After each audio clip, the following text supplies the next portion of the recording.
And now, the man we've all been waiting for, a man that I was thrilled to have as my best man at my wedding, and one of the dearest friends I have, and so naturally when he handed me the manuscript for his book, I thought, well, I'd better say this is good. But it was actually really good. It was even better than I was planning to say it was. So that's something.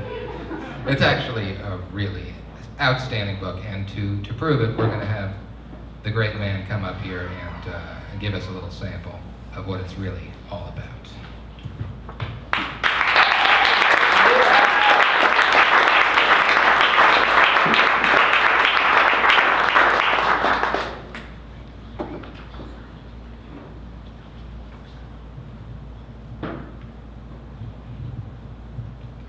Those are tough acts to follow. Jeez. I can't read as good as Joe. I can't sing as good as Ariel. Show's over, folks. Okay, so I wrote a book. And I feel like a work of art is never done until it's, well, never really done until it finds its audience. So the fact that you're here makes this thing done, finally. Thank you.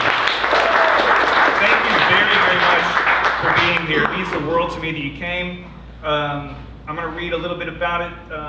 So I finished this a couple years back, and it's my first attempt, really. I mean, I've written many like short stories and different things like that, but this was my first novel, and so I worked really hard to craft it and recraft it and revise it and everything. And then I got to that point where, yeah, like I said, when it's not really finished until you get it out there and have people read it and respond to it and everything.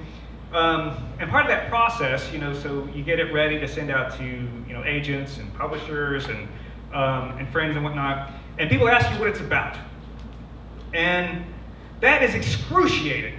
It's so hard because you have to write a plot synopsis, you have to write an elevator pitch basically, and I spent a long time and 65,000 words to tell this story, and then you want it in 20 words?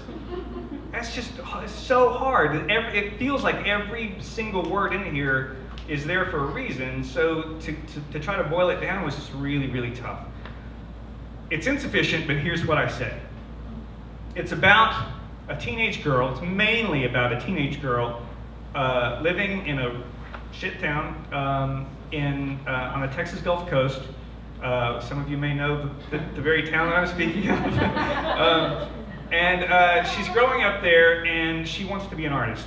And this is her trying to find that voice, whether it be through painting or writing or poetry or whatever it is, just aching to express herself and trying to find that voice, trying to find herself and her identity, and trying to navigate through this world of hers.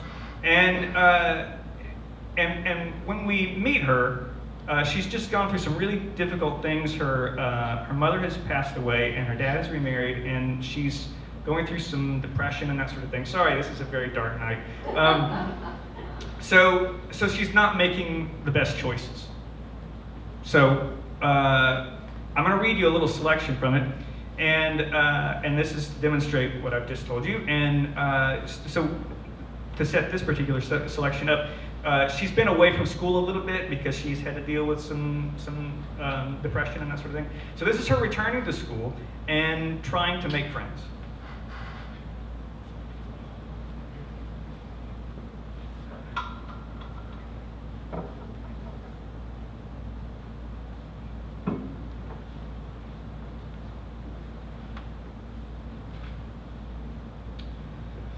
Ted began showing up at Nancy's house in the evening after a day spent hanging with friends, doing stupid shit like firing bottle rockets from car windows, knocking over porta potties, or streaking through gas station parking lots. Ted caught it all on video camera and brought it over to Nancy's to watch on the TV in the guest room and laugh at himself in her presence. Nancy enjoyed the company, very much enjoyed the company.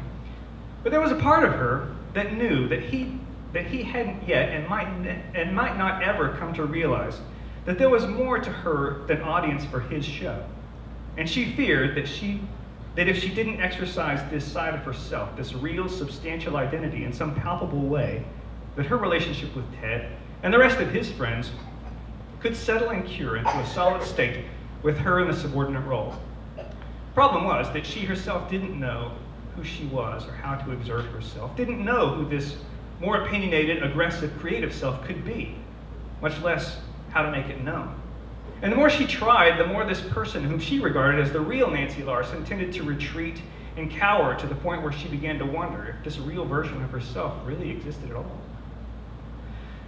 There were many clumsy attempts at making jokes and voicing her thoughts that felt right and in sync with the group and the kinetic energy of the moment that once spoken aloud seemed to fall to the floor with a humorless thud like a vomited bowling ball, usually resulting in an uncomfortable exchange, weird looks, momentum halted completely.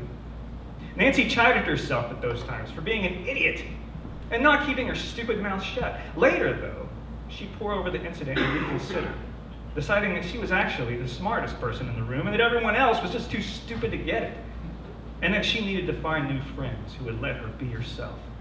But this idea, the idea of finding new friends, was half-hearted and short-lived because every other crowd she was ever to know, every other crowd she ever knew was more thick and unoriginal than the last.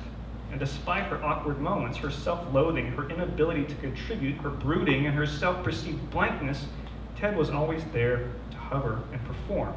More and more all the time. She could hear his Camaro rattle to the curb first thing in the morning, and it was the last thing she heard pull away at 10 or 11 each night before she disappeared into the guest room to crash.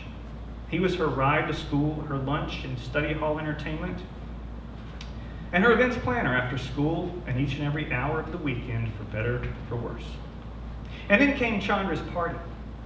The novelty of a parentless house, the presence of beer, the rituals and culture of minors in possession, overindulgence and a clumsy enactment of roles, adolescents haphazardly waving their social influence in the air like loaded pistols, popping off shots and wounding one another with careless abandon. So someone handed her a can of off-brand beer upon entering. The taste was just awful. But as she continued to hold the sweating can while milling through Chandra's house, drifting from scene to scene, nodding, listening, ducking, navigating through the undulation of conversation, the beer can, became a kind of totem, something to hide behind, to lift and clink with cheers, a tail to wag, making it easier to talk to people other than her usual knot. And Ted seemed to come and go, to disappear with friends and reappear, here and there with a smile, a touch, an update, a rumor. Over time, for lack of anything better to do with her hands and face as she listened and smiled at people she'd before only ever seen in hallway passing or in the back of an elective class, she gradually, unconsciously drained the can and was handed another. And soon a pleasant wooziness seeped in, a kind of dizzy disorientation. So this is what it was like. And more time passed, and she looked around for her anchor, her safety net, her ride, her shadow, and before too long found him talking with Allison Sanders in the kitchen. And Allison was funny and original and smart and made good grades, and she had amazing teeth. Blonde hair, dark brown eyes behind ironic clear-framed glasses, cool without trying. And Allison would not crumble onto her father's guest room futon, eat baby Suzette waxy choco cakes by the box, and almost flunk out of school. Allison, she was sure, knew perfectly well how to be a whole human being. And the need to exert herself arose like floodwater from within and lifted and propelled Nancy into the kitchen where Ted and Allison laughed aloud, and she too laughed, and leapt onto his back into a one-armed wrestling hold, spilling beer across stained cement and sending Ted into a sideways stumble. Chandra's house turned and wheeled round and ended up slanted and strange, and Ted and Nancy were suddenly tangled on the floor. "Oh shit," said Allison, subtext unreadable and or unnoticed by the two of them there on the concrete, looking at each other a whole 100 miles from where they'd been standing up. He laughed and rolled to grab her round the waist and envelop her in forceful boy arms. Worn Chuck Taylors squeaked against the beer-wet floor as he pulled her into a fireman's carry, and again the house whirled round. Nancy leaned across his shoulder, and the two of them, as one top-heavy, stumbling sluggard, left Allison Sanders in her long blonde hair and clear-framed glasses leaning against the bar stool in the kitchen.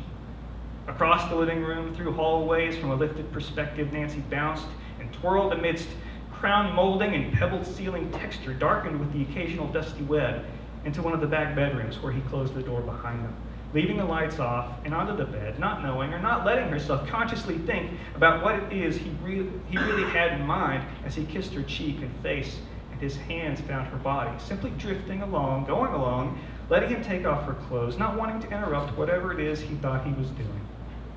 It happened quickly, and when it was done, nothing was said. He closed his eyes and snored, and she lay awake in the dark, staring up at the trembling fan, trying to understand what she'd just become.